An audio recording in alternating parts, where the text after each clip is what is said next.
आप सभी के अंदर विराजमान मेरे परम पिता परमात्मा को मेरा कोटि कोटि नमन। आत्मा जब इस पंच तत्व के शरीर में अपने किए हुए कर्मों के साथ जन्म लेकर आती है तो वो संसार में सुख दुख भोगती है, और इस सुख दुख को भोगने के लिए हर कोई यही कहता है कि वह अपने किए हुए कर्मों के कारण भोग रही है, या जो प्रारब्ध में लिखा है वही होगा। इस बात को सब शास्त्र भी कहते हैं और सब संत भी कहते हैं। और अक्सर हमारे मन में भी ये सवाल कभी कभी आता है कि मनुष्य पहले हुआ कि कर्म पहले हुआ, क्योंकि जब उत्पत्ति हुई तो दोनों ही नहीं थे, तो फिर कौन पहले हुआ? और मनुष्य किसके वश होकर सारे कर्म भोगता है? क्रियमान कर्मों के वश होकर, या प्रारब्ध के, या संचित कर्मों के वश अपने कर्म और सुख दुख भोगता है? ये बात ज्ञान से आज सद्गुरुदेव हमें समझा रहे हैं कि इस बात को समझो कि कौन पहले हुआ। तो सद्गुरुदेव उसका उत्तर देते हुए कहते हैं, संचित कर्म बस ओ डोले, कन क्रिये क्रिया से होए, कह सुखराम जीव सो पहला, पाछे कर्म विद सोए। तो सद्गुरुदेव कहते हैं कि मनसा वाचा कर्मणा, तो सबसे पहले तो ये तीनों ही आपस में जुड़े हुए हैं, और इन तीनों से ही मनुष्य के कर्म बनते हैं, चाहे मन से, बोलने से, करने से। तो तीनों कर्म इस तरीके से बनते हैं। और दूसरी बात सबसे महत्वपूर्ण है क्रियमान कर्म, जो इस समय वर्तमान में आप कर रहे हो वही आगे जाके आपके प्रारब्ध और संचित कर्म बनने हैं। तो क्रियमान कर्म हर समय सोचकर समझकर करने चाहिए। आगे सद्गुरुदेव कहते हैं, जीव सो पहला पाछे कर्म विद होए। तो उत्पत्ति में सबसे पहले जीव यानी मनुष्य हुआ, उसके बाद कर्म बंधन हुआ। यानी जीव जब सबसे पहले हुआ तो कोई भी उसके ऊपर कर्म बंधन नहीं था, क्योंकि तब न भूख थी, न प्यास थी, न निंद्रा थी, न नींद थी, न मोह था, न माया थी। सब ब्रह्म से आई हुई शुद्ध आत्माएं थी और वापस जाकर ब्रह्म में मिल रही थी। जैसे जैसे संसार आगे बढ़ता गया वैसे वैसे माया का पसारा बनता गया, और इस सृष्टि को ठहराने के लिए जैसे जैसे सब कुछ माया का पसारा बढ़ता गया, उसके अनुसार मनुष्य के कर्म बनते चले गए, और मनुष्य के आज के किए हुए कर्म ही उसके आगे प्रारब्ध बने, और प्रारब्ध भोगते भोगते जो रह जा रहे हैं हर जन्म में वो संचित बनते जा रहे हैं। तो इस तरह मनुष्य के क्रियमान कर्म बहुत महत्वपूर्ण है। तो आज आगे सद्गुरुदेव समझाते हुए कहते हैं, कर्म करे सो कवन है हो, या को कर जो विचार। सद्गुरुदेव कहते हैं कि कर्म करने वाला कौन है, इसका विचार करो। कौन कर्म कर रहा है, मन करता है या राम जी करते हैं? मन करे कन ग्राम करे है, कन कर्म प्रारब्ध जोय, कन यो जीव करत है संतो, अर्थ बताओ मोय। सुखराम जी महाराज कहते हैं कि ये मन कर्म करता है या राम जी करते हैं, या ये प्रारब्ध से हैं, या ये मनुष्य करता है। इस बात को समझो कि ये मनुष्य किसके वश होकर ये कर्म कर रहा है। आगे कहते हैं, मन है करता मन है हरता, मन बिन कछु न होए, जागृत सुषोपत सपने में हो, जात्या मन को होए।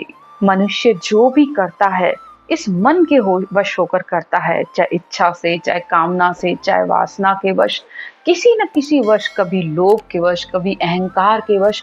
वो जो भी मन से, वचन से, कर्म से जो भी कर्म करता है इस मन के वश ही होकर करता है।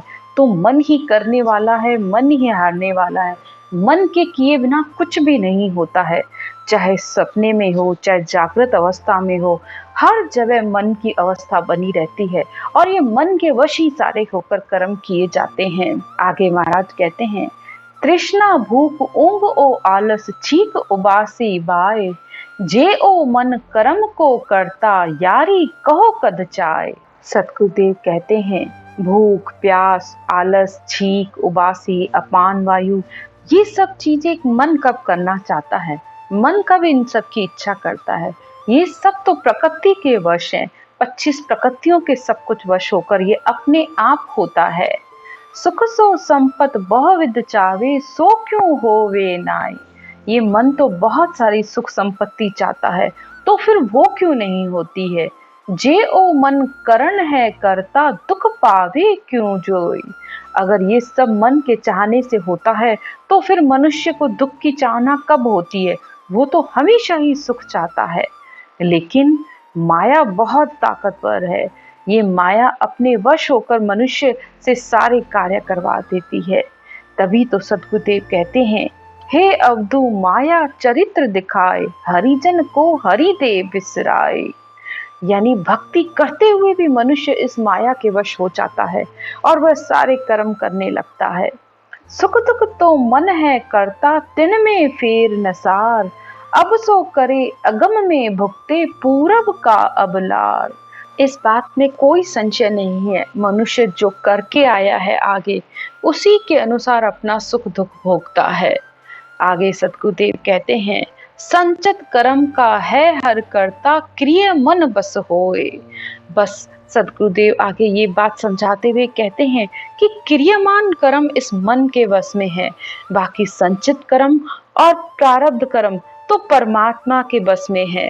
कह सुखराम ब्रह्म बिन भ्यासा, बोलप निकले न कोय। इसी तरह बिना ब्रह्म प्राप्ति के, यानी बिना परमात्मा के प्राप्ति के, तीनों कर्म कभी भी समाप्त नहीं हो सकते। आगे सद्गुरुदेव कहते हैं कि मनुष्य अगर ज्ञान का सत्य का संग करे, तो क्रिय कर्म त्याग सु फूटे, प्रारब्ध सो खाया। संचित कर्म जलमस गलसी, बहुर गर्भ नहीं आया।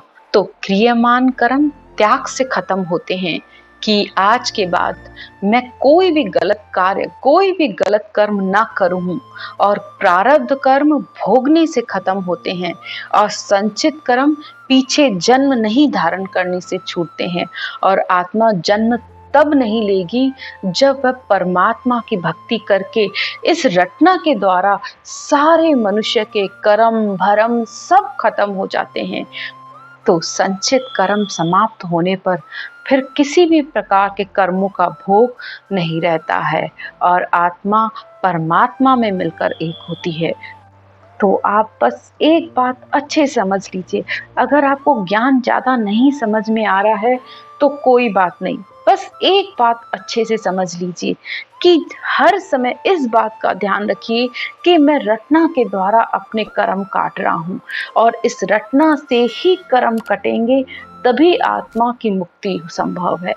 आज की चर्चा यहीं तक। राम राम।